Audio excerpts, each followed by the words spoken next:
ایک دن پنجاب میں آپریشن کرائیں، پھر ہم دیکھتے ہیں کہ پنجاب 10 سال اپنے پیروں پہ کھڑا ہو سکتا ہے یا نہیں ہو سکتا۔ 28ویں ترمیم آنے والی ہے، کوئی کہتا ہے آ رہی ہے، کوئی کہتا ہے نہیں آ رہی ہے۔ بہرحال جتنا ہمیں پتہ ہے اس میں کچھ چیزیں ایسی ہیں جو بہت ہی زیادہ خطرناک ہے۔ ہمیشہ جو حکومت رہی ہے، جو اختیار رہا ہے، وہ پنجاب کا رہا ہے۔ سر آپ نے بڑا تفصیل کے ساتھ پورا ایک تجزیہ پیش کیا جو سمجھنے والوں کو سمجھ بھی آ رہا ہے۔ سوال یہاں پہ یہ اٹھتا ہے کہ وسائل جب ادھر آ جائیں گے تو جو مسائل پیچھے رہ جائیں گے اس کا کیا ہوگا؟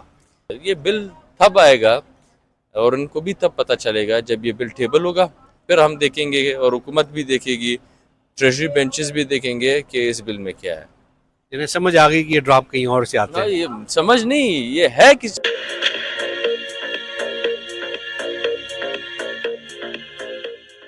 بسم اللہ الرحمن الرحیم۔ السلام علیکم ناظرین، میں ہوں نوین اور آپ دیکھ رہے ہیں لبیعزاز ٹی وی۔ خوشحال خان کاکڑ صاحب ہمارے ساتھ موجود ہیں۔ سر سب سے پہلے تو آپ کا بہت بہت شکریہ۔ بڑی مہربانی، تھینک یو سو مچ۔ سر ایک دفعہ پھر آپ سے یہ ڈسکس کریں گے 28ویں آئینی ترمیم، یہ ڈراپ کہاں سے آتے ہیں اور یہ بل اتنی اجرت میں کیوں آتے ہیں؟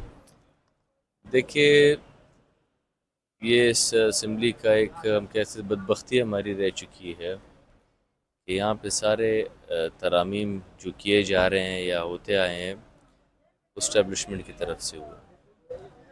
اس دفعہ تو کچھ ایسا ہی الگ ہمیں دیکھنے کو مل رہا ہے کہ جب ترمیم سٹیبل ہوتی ہے تب حکومت کو پتہ چلتا ہے کہ اس ترمیم میں کیا آنے والا ہے۔ اب ایک قیاسرایاں یہاں پہ شروع ہے کہ 28ویں ترمیم آنے والی ہے، کوئی کہتا ہے آ رہی ہے، کوئی کہتا ہے نہیں آ رہی ہے۔ بہرحال جتنا ہمیں پتہ ہے اس میں کچھ چیزیں ایسی ہیں جو بہت ہی زیادہ خطرناک ہے۔ اس میں سب سے پہلے ہم یہ کہہ سکتے ہیں کہ 18ویں آئینی ترمیم کو رول بیک کرنا، دوسرا یہ ہے کہ صوبوں کو تقسیم کرنا۔ دیکھیے، اصل سازش یہ ہے کہ یہاں پہ جو مختلف قومیں آباد ہیں ان کی وحدت کو توڑنا، ان کو تقسیم کرنا، اور دوسری بات یہ ہے کہ اگر ان کو آپ تقسیم جب تک نہیں کرتے ان کی سرزمین پہ آپ قبضہ نہیں کر سکتے، ان کے وسائل پہ آپ قبضہ نہیں کر سکتے، انہیں آپ غلام نہیں بنا سکتے، آپ ان کو پنجاب کے تابع نہیں کر سکتے۔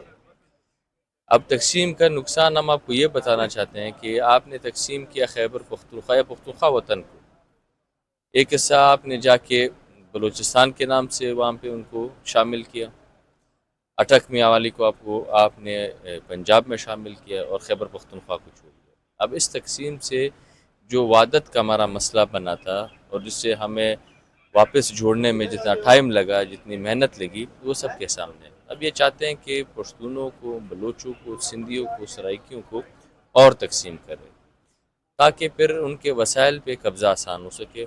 اور دوسری بات یہ ہے کہ 18ویں آئینی ترمیم کو ختم کرنا۔ دیکھیں، 18ویں آئینی ترمیم وہ مکمل، ہم کہتے ہیں وہ بھی قوموں کی ضرورت پوری نہیں کر سکتا ہے، بہرحال پھر بھی قومی کیا کہہ سکتے ہیں وحدت کے لیے یا قوموں کے اختیار کے لیے، حق ملکیت اور حاکمیت کے لیے وہ ایک قدم تھا جو خوشائن تھا، اس کو آگے جانا چاہیے تھا۔ اب 18ویں آئینی ترمیم کو آپ رول بیک کریں گے تو اسلام آباد سے آپ کے سارے فیصلے ہوں گے۔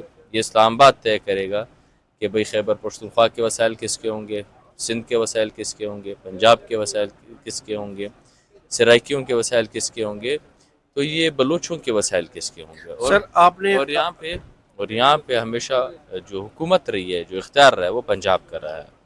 سر آپ نے بڑا تفصیل کے ساتھ پورا ایک تجزیہ پیش کیا جو سمجھنے والوں کو سمجھ بھی آ رہا ہے۔ سوال یہاں پہ یہ اٹھتا ہے کہ وسائل جب ادھر آ جائیں گے تو جو مسائل پیچھے رہ جائیں گے اس کا کیا ہوگا؟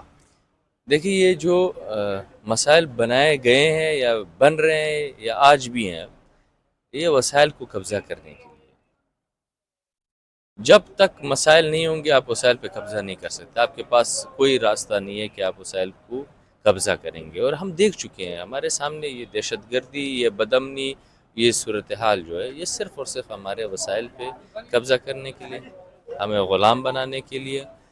اب آپ دیکھ لیں کہ علاقے پہ آپ دہشت گردی مسلط کر رہے ہیں 3 سال سے، اور پھر وہاں پہ مختلف آپریشنز پہ آپ ایک دن پنجاب میں آپریشن کرائیں، پھر ہم دیکھتے ہیں کہ پنجاب 10 سال اپنے پیروں پہ کھڑا ہو سکتا ہے یا نہیں ہو سکتا، پھر وہ اپنے لیے بات کر سکتا ہے یا نہیں کر سکتا، پھر وہ کسی اور کے وسائل پہ قبضہ کر پائے گا یا نہیں کر پائے گا؟ دیکھیے یہ آسان کام نہیں ہوتا، اور اسی آڑ میں بلوچوں کے وسائل بھی لوٹے جا رہے ہیں، سندھیوں کی بھی لوٹے جا رہے ہیں، پشتونوں کا تو ہمارا تو انہوں نے بیڑا ہی غرق کر دیا ہے، ہر طریقے سے بیڑا غرق، وسائل تو چھوڑے، ہماری جانوں کا مطلب وہ کہہ سکتے ہیں کہ کوئی قیمت نہیں ہے، وہ تو ایسے جا رہی ہیں کہ حیوان نہیں ہوتے، ایک جانور جو ہوتا ہے اس کی جان کی بھی قیمت ہوتی ہے، پشتونوں کی جان کی کوئی قیمت نہیں ہے۔ دوست سارے کڑے آپ جلدی میں بھی ہے، شارٹلی مختصر، یہ بل اجلت میں آئے گا یا ڈیبیٹ ہوگی، بحث مباحثہ ہوگا؟ یہ بل اس طرح آئے گا کہ حکومت کو بھی پتہ نہیں ہوگا کہ یہ بل آ رہا ہے یا نہیں۔ اب ہمیں حیرانگی یہ ہوتی ہے کہ آپ سینئر آفیشلز، مطلب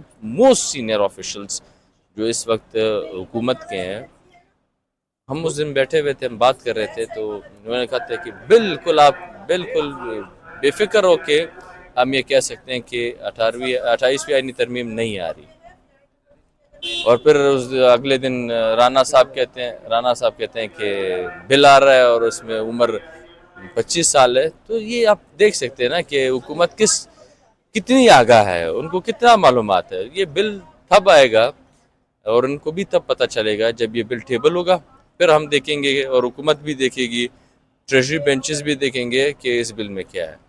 انہیں سمجھ آ گئی کہ یہ ڈراپ کہیں اور سے آتے ہیں؟ یہ سمجھ نہیں، یہ ہے کسی اور جگہ سے۔ یہ سر آپ کا بہت بہت شکریہ، ڈھیر مہربانی، ماشاءاللہ، ماننا